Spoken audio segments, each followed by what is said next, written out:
E o governo do estado do Piauí encaminhou 2 mensagens à Assembleia Legislativa pedindo autorização para contratar empréstimos que somam 3 bilhões de reais aproximadamente. Sobre este assunto, conversamos agora em estúdio ao vivo com o secretário de Governo do Palácio de Karnak, Osmar Júnior. Muito boa tarde para o senhor, seja bem-vindo. Obrigado, boa tarde. O destino desses recursos, secretário, prioritariamente, eles vão ser empregados em quê? Infraestrutura. Infraestrutura que vai ajudar o Piauí nas suas rodovias, para ter um sistema cada vez mais eficiente, que vai favorecer a implantação de novos empreendimentos econômicos, que possam gerar mais emprego, ou seja, preparar o Piauí para receber mais investimentos. Eu dou um exemplo concreto. Energia eólica e solar que se implanta no Piauí num volume cada vez maior. Significa dizer que nós precisamos ter estradas que suportem um tráfego maior, mais pesado.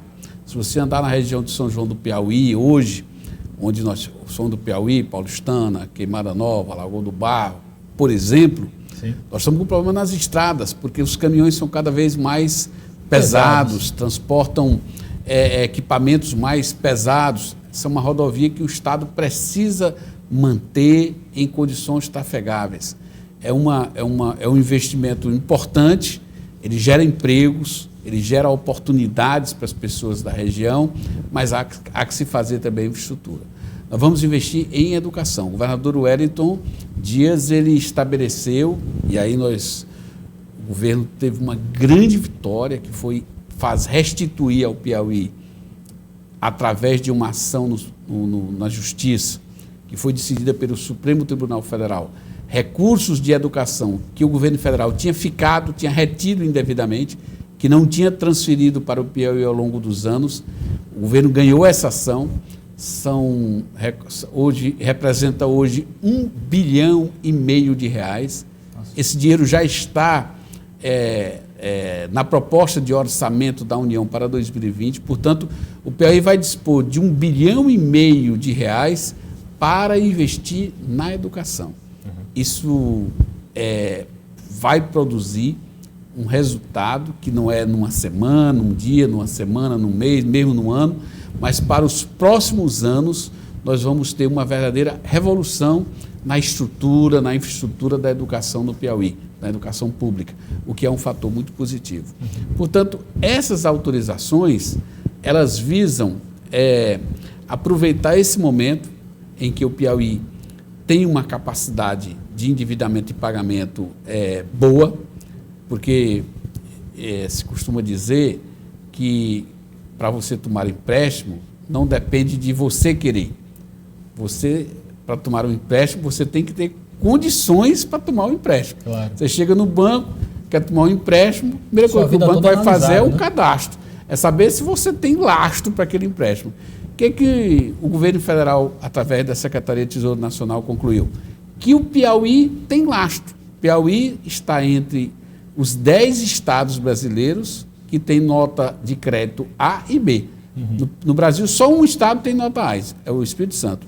9 tem nota B. O Piauí está entre os 9 estados que tem nota B.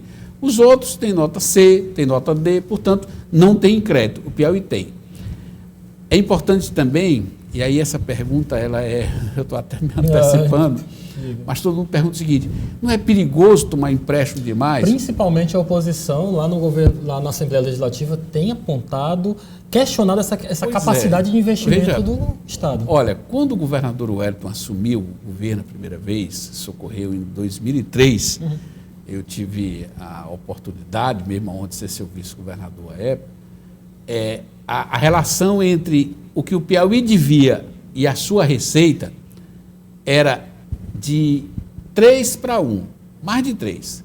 A dívida do Piauí com bancos, com o governo federal, no ano de 2003, era 164% da sua receita anual.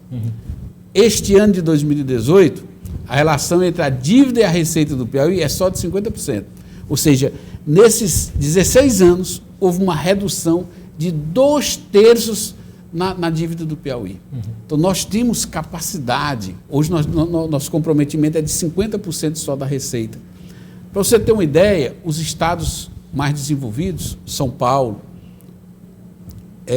Paraná, Santa Catarina, Rio Grande do Sul, Rio de Janeiro e assim por diante, Sim. todos eles, a relação entre o que eles devem, bancos, governo federal e a sua receita, é de 200% a 250%. Nossa.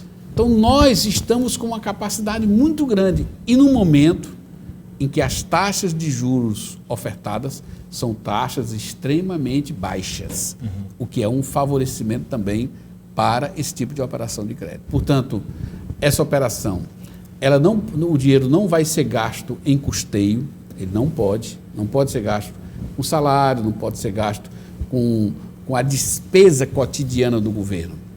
Ele será gasto apenas com investimento. Eu lembrava há poucos instantes uma audiência em que recebi o prefeito de uma cidade piauiense chamada Lagoa do Barro. Cidade pequena, fica ali na região de São João do Piauí.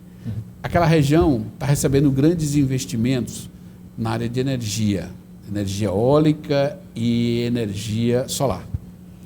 E esse município, o prefeito me relatando lá a situação, qual é o grande problema que eles têm hoje? Estrada. Porque lá foi asfaltado, a estrada de lá foi asfaltada, inclusive no governo do governador Wellington, há 10 anos atrás, mais de 10 anos. No entanto, com os novos investimentos, você tem um tráfego muito maior e muito mais pesado, o que exige estradas muito mais bem preparadas para isso. E ele me dizia o seguinte: hoje o município, que a exemplo da maioria dos municípios do interior piauiense, do interior nordestino, do norte do Brasil, que só tem como receita o fundo de participação, o município de Lagoa do Barro arrecada mais de R$300 mil por mês só de ISS. Por quê? Porque tem atividade econômica. Ele dizia assim: aquele meu município há 4 anos atrás não tinha nenhum posto de combustível, hoje tem 4. Hoje tem hotéis, tem pensões, ou seja, tem atividade econômica. Só que ele precisa de mais, ele precisa de um hospital, porque cresceu a demanda. Sim. Ele precisa de mais escola, ele precisa de estrada, ele precisa ampliar a rede de energia, ou seja, ele precisa de investimento. E esses recursos de resultado dessas operações de crédito, o governador Wellington destinará para investimento, ou seja, para favorecer as condições do Piauí no recebimento de investimentos na sua economia. Entendi. Esse é o objetivo desses empréstimos e eles estão absolutamente dentro da capacidade de endividamento do Estado e dentro da capacidade de pagamento do Estado. Até porque, se não tivesse, ninguém emprestaria. Não se empresta dinheiro a quem está quebrado. Sim. Não se empresta. No caso, o Piauí recebe a proposta de financiamento porque ele tem uma situação fiscal ajustada. Secretário, vamos falar um pouco de política. O PCdoB, seu partido, tem realizado vários eventos para destacar problemas na sociedade. Temos alguma programação para os próximos dias? Tivemos recentemente, na semana passada, a discussão sobre a questão do emprego aos jovens. Exato. Qual será o próximo evento, o próximo debate? Olha, nós estamos fazendo um ciclo de debates sobre a Teresina, não é? E com vista já às eleições do ano que vem, porque nós temos que nos preparar para numa campanha eleitoral, apresentar propostas para a cidade, para a população da cidade. O primeiro evento, o primeiro seminário foi sobre a segurança e sobre o papel da Guarda Civil Municipal, um debate muito importante. Nós tivemos aqui a presença da doutora Nádia Campeão, que foi vice-prefeita de São Paulo. São Paulo foi a primeira cidade a implantar a Guarda Civil.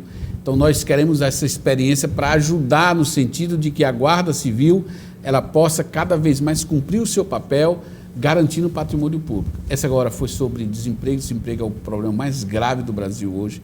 É mais grave para a juventude. Hoje, 72% dos jovens de 14 a 24 anos eles estão desempregados. Isso é uma tragédia para um país como o Brasil, que é um país de jovens ainda. Viu? E o próximo nós vamos fazer sobre a estrutura urbana. Como é que você pode ter uma estrutura urbana que envolve transporte, envolve parques, envolve as condições para você viver na cidade. Como é que você pode ter um planejamento mais estratégico e mais amplo?